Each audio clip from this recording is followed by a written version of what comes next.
Definitely intention is a big thing for us. So I talked a little bit about for each funder will have sort of the mission, especially if you're dealing with grant giving organizations.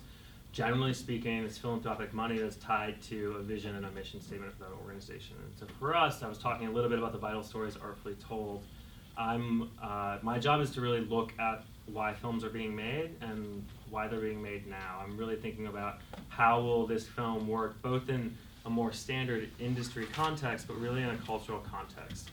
Is this going to excite audiences? Is it going to sort of pop in a way that it will garner eyeballs, that it will impact the things people are talking about and thinking about? So I'm kind of looking at stuff in that context. Mm-hmm. And it's really important us to understand in these types of conversations, generally our team tends to focus on really trying to understand what the authentic intention is for the filmmakers. We're less concerned about the sales pitch or the pitch or the full scope of everything that the movie could or couldn't be. It's much more about getting a sense for us of who are you, why are you making this, and why are you making it like today. It's helpful when filmmakers have a, hey, we're making the movie and you're invited, it's like, okay, cool. Like there's an open invitation. I'm looking to fund movies and you're looking to make movies and maybe we can do these two things together. But sometimes one-way conversations can really mess up that dynamic. And particularly it's like, I can't do anything without your grant. And I'm like, well, the chances are you're probably not going to get our grant or someone else's grant, right? If you're talking to a funder, like the odds are against you. And so when you hear that as a funder, it's alarming because it means that you might not be looking at the whole scope of what you might need to do to actually make a film. Anything that a filmmaker has to say about their relationship with their audience is very exciting to me. So I'm excited about outreach plans, I'm excited about audience engagement plans, or even just the word audience excites me.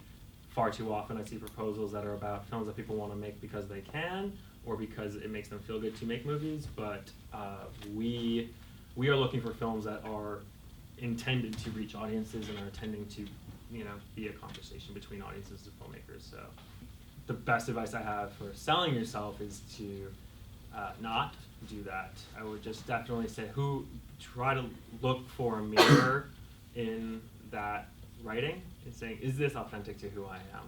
Generally speaking, the most important thing, when I read a director's statement, for example, right?